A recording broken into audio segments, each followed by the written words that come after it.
Hello everyone. For this video, we're going to talk about sequence and series. And there's two types of sequence and series. We have the arithmetic and the geometric.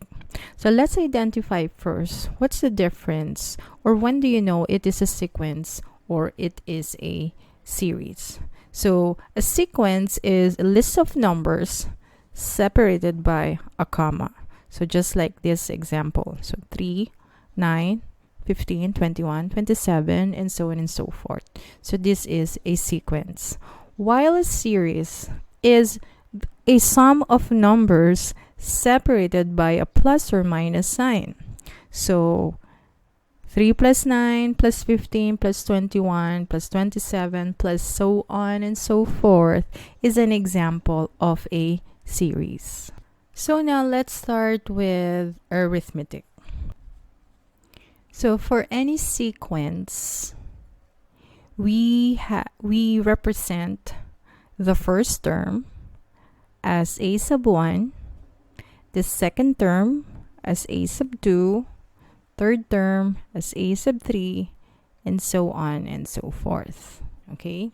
So the a sub 1, it tells us the value of that particular term. Now, when we say n equals 1, n equals 2, or n equals 3, this means that it tells us what term are we on. So each term here we can call n equals 1, n equals 2, n equals 3, n equals 4, n equals 5, etc. Alright, so how do we know that this is an arithmetic sequence? So in the arithmetic sequence, they have a common difference. So how do we know the common difference? So the common difference is we get the difference of, let's say, the second term, a sub 2, minus the first term, which is 3. So 9 minus 3 is 6. And this should be constant throughout the sequence. So let's say 15, a sub 3 minus a sub 2. So 15 minus 9 is 6. 21 minus 15 is 6. So they have a common difference of 6. The next thing that we need to know is the mean. To calculate the mean, it is the average between two numbers. But for arithmetic sequence, so let's say you're asked to find the mean between a sub 3 and a sub 1. So all we need to do is calculate the average of those two terms. So 15 plus 3. So that's 18 divided by 2 is 9. So the arithmetic mean is 9. So mean is the average of or between two numbers. So let's write it as, let's say, A plus B over 2. Now the next thing that we need to learn is, what if you're asked to find a sub 6? So to find a certain term, we'll use this formula. A sub n is equal to a sub 1, the first term, plus the number of term minus 1 times the common difference. So if we need a sub 6, so we're given a sub 1, so that's 3, plus what is n? Our n is 6, so 6 minus 1, and common difference is 6. So that will give us 3 plus 5 times 6. So this is 30 plus 3 is 33. So if we go back here in the sequence, 27 plus 6 is 33. So a sub 6 is 33. Now what if you're asked to find, let's say, a sub 20?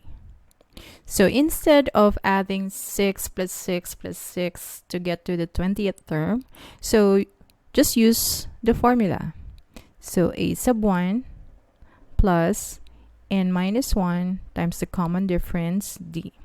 So if you're given the a sub 1, which is 3, so just substitute that, plus, so what is our n now? N is 20 minus 1, common difference is 6. So this would be 3 plus 114. So a sub 20 is equal to 117. Now let's say you're asked to find, let's say, a sub 15, but a sub 1 is not given. The first term is not given. And a sub 3 is given. So we have a sub 15 is equal to a sub 3 plus, now how many common difference do we have from the third term to the 15th term? So we can say 15 minus 3, and the common difference is 6.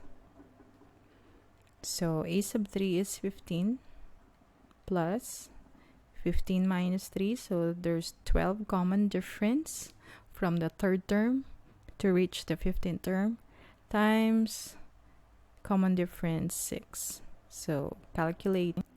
So that's 15. 12 times 6 is 72.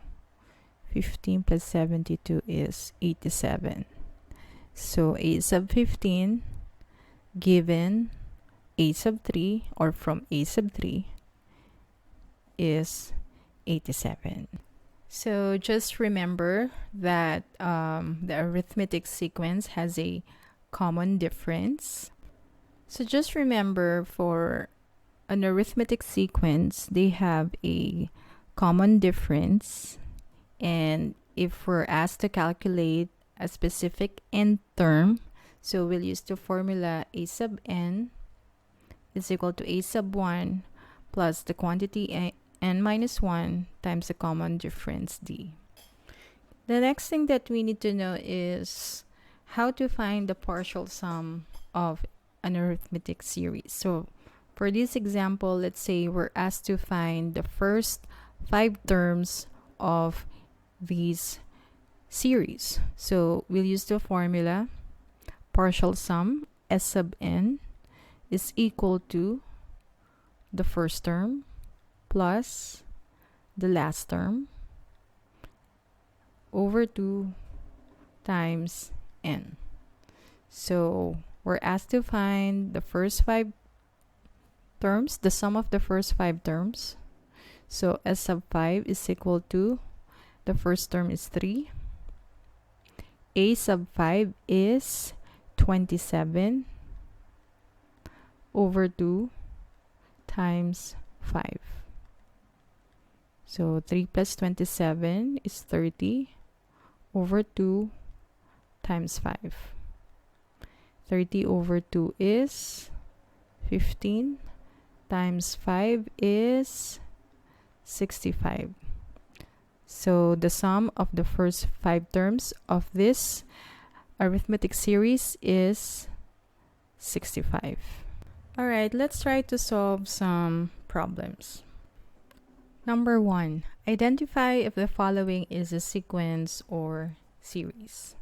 So for letter A, we have 2, 5, 8, 11, and so and so. So since this is separated by a comma, so this is a sequence. For letter B, since the numbers are separated by a plus sign, this is a series. Letter C, the list of numbers separated by a comma. So this is a sequence. And letter D is separated by a plus. So this is a series. I also want to tell you about what is a finite series or finite sequence and infinite. Now it's easy to identify this one because we'll see if it's finite if it has a last term, just like letter B and letter C. So letter B is a finite series and letter C is a finite sequence. Now infinite, it means forever. So you will see an ellipsis. So if you see a dot dot dot, that's an infinite sequence and an infinite series. Next, write the next three terms of this sequence: 22, 29, 36, 43, and 50. So the first thing that we need to find out is the common difference D. So let's find that out from our second term, subtracting our first term. So it's 29 minus 22 is 7. And let's just double check with the other consecutive terms. So let's say a sub 3 minus a sub 2. So that's 36 minus 29 is also 7. Okay, let's try this one. A sub 5 minus a sub 4. So 50 minus 43 is also 7. Indeed, the common difference is 7. So therefore, we can find the next three terms. So a sub 6 would be just 50 plus 7. So this is 57. And then a sub 7. So 57 plus 7 is 64. And the next term, a sub 8, would be 64 plus 7 is 71. So the next three terms are 57, 64, and 71.